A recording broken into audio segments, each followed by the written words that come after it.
श्री गणेशाय नमः।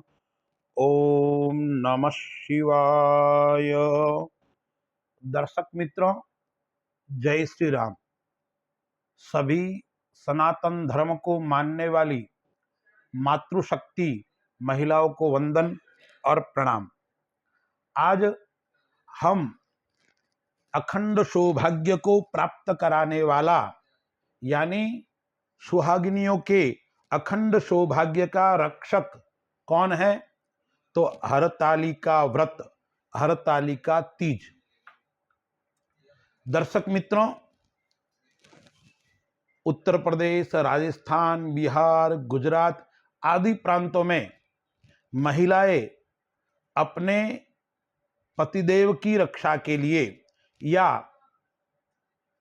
श्रेष्ठ पति की प्राप्ति के लिए एक व्रत है, उसका नाम हरतालिका व्रत है। उस व्रत को सभी महिलाएं मातृशक्ति करती है।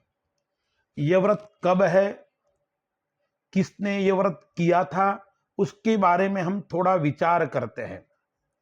महिलाएं मातृशक्ति बहुत तपस्या पूर्वक इस व्रत को करती है। निराहार रहकर भगवान का पूजन और भगवान का यजन करती है। हमारे वहाँ भिन्न भिन्न प्रकार की तीजें हैं। हरतालिका तीज है, सातु तीज जिसको कजली तीज बोलते हैं, या हरियाली तीज है, अक्षय तृतीया आखा तीज है, इस प्रकार की वरहा तृतीया है। उस प्रकार की भिन्न भिन्न प्रकार की तीजों का महत्व है और उस सभी तीजों में विशेष करके मातृशक्ति के लिए विशेष व्रत और उद्यापन का विधान बताया है। यह हरतालिका तीज है, वो भाद्रपद महीना शुक्ल पक्ष और तृतीया के दिन आता है।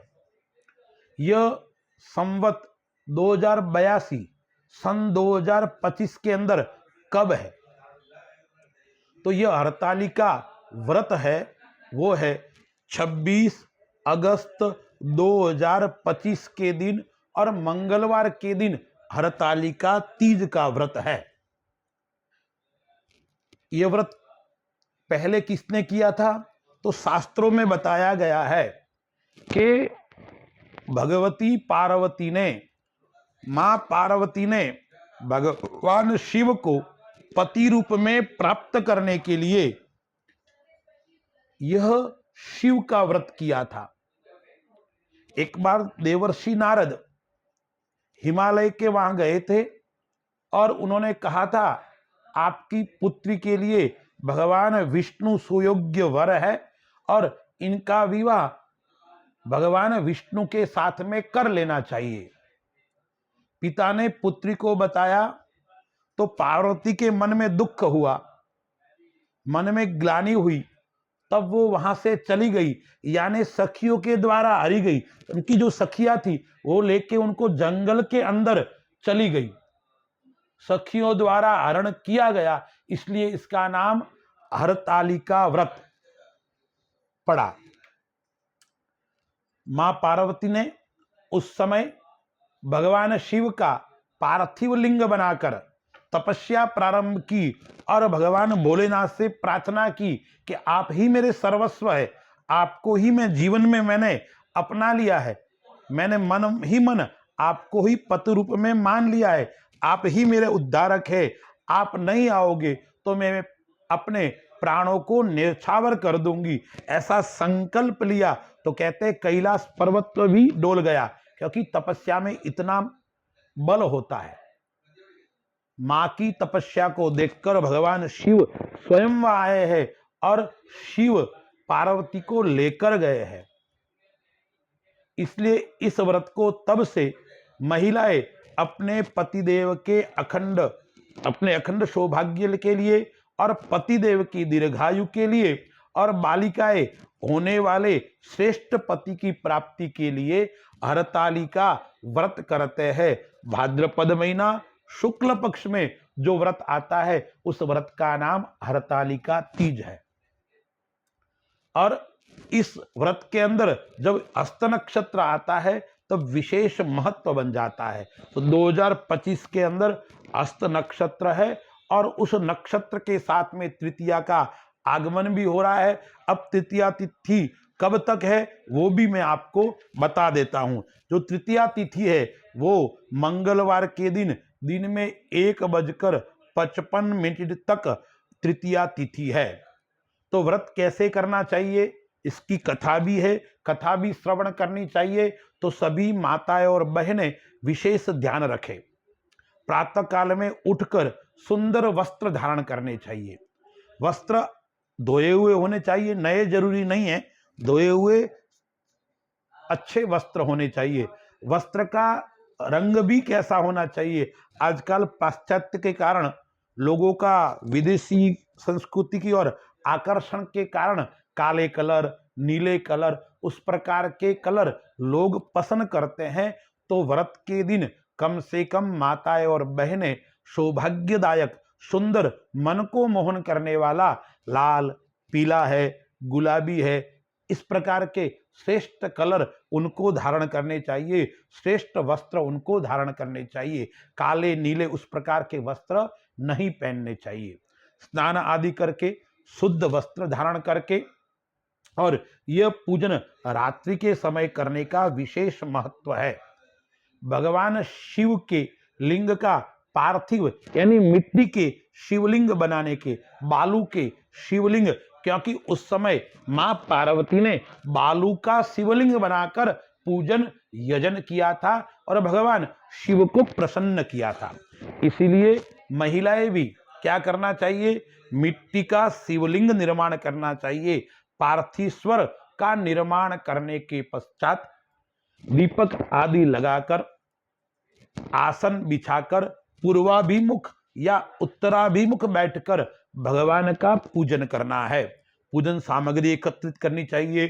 चंदन, कुमकुम, कलेवा यानी मौली, चावल, अबीर, गुलाल, बिल्वपत्र, पुष्प, पुष्पमाला, प्रसाद, धतूरा, तुलसी के पत्ते, धतूरा का पुष्प मिल जाए तो भी बढ़िया है, या भगवान शिव को शमी पत्र प्रिय है, वो जो सामग्री भगवान शिव को प्रिय है, जो मैंने सामग्री बताई वो, साथ में प्रसाद, पुष्प, पंचामृत, दूध आदि एकत्रित करके 4 प्रहर तक भगवान शिव का पूजन करना चाहिए। रात्रि में 8 बजे के आसपास प्रारंभ करना चाहिए।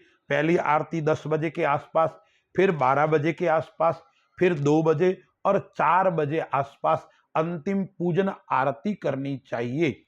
संभव हो तो 4 प्रहर ही करना चाहिए। भावो ही विद्यते देवो तस्माद भावो ही कारणम। भगवान तो भाव के भूखे है। यदि आपके शरीर असमर्थ है, शरीर काम नहीं करना है, तो 1 प्रहर भी भगवान शिव का पूजन आपको करना चाहिए।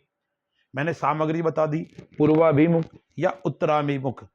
संभव हो तो श्रेष्ठ विद्वान ब्राह्मण को बुलाकर भगवान का अभिषेक, भगवान का पूजन यजन करना चाहिए। भगवान को शुद्ध जल से स्नान करवाना है, भगवान को पंचामृत से स्नान करवाना है। मन में महिलाएं शिवाय नमः, शिवाय नमः, शिवाय नमः इसका बार बार जाप करना चाहिए। यदि आपको शिव महिम्न स्तोत्र आता है, शिव तांडव स्तोत्र आता है, शिव मानस पूजा आती है, इस प्रकार के शिव पंचाक्षर स्तोत्र है या 12 ज्योतिर्लिंग स्तोत्र है, भगवान शिव के असंख्य स्तोत्र है, भगवान शिव के 1000 नाम भी है, उस प्रकार के स्तोत्र आते हैं तो उनका पाठ करना चाहिए या उसका श्रवण करना चाहिए। यदि आपको नहीं आता है तो महिलाएं शिवाय नमः, शिव पुराण में बताया है महिलाओं को ओम नमः शिवाय का उच्चारण नहीं करना है, महिलाओं को शिवाय नमः इसका उच्चारण करना है।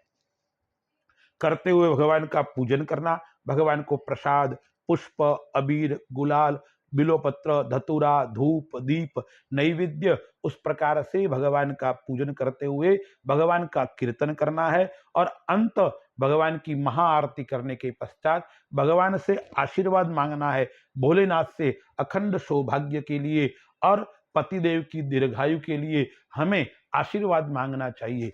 इस प्रकार से यदि महिलाएं भगवान शिव का हरतालिका तीज का व्रत करेगी तो जीवन के अंदर स्वयं दीर्घायु बनेगी, उसके पतिदेव दीर्घायु बनेंगे, अखंड सौभाग्य की प्राप्ति होगी।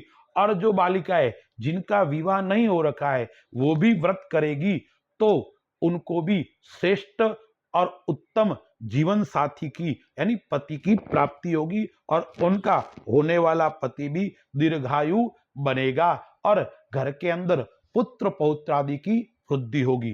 तो महिलाएं ये व्रत करती है लेकिन विधि विधान से शास्त्र के अनुसार करेगी तो उसको 100% श्रेष्ठ और उत्तम फल की प्राप्ति होगी। पुनः महिलाओं से निवेदन करूंगा, श्रेष्ठ पूर्वक और श्रद्धा और भाव पूर्वक भगवान शिव भोलेनाथ का और मां पार्वती का पूजन अर्चन और वंदन करना है। यदि आप मिट्टी का शिवलिंग न बना सकते हो तो कोई मंदिर में जाकर भी भगवान शिव और पार्वती का पूजन यजन और भगवान की कथा हरतालिका व्रत की सुननी है। जो ये कथा और पूजन करता है उनके वहां भगवान भोलेनाथ का आशीर्वाद प्राप्त होता है और उनके वंश की वृद्धि होती है और अखंड सौभाग्य की प्राप्ति होती है। अस्तु। जय श्री राम।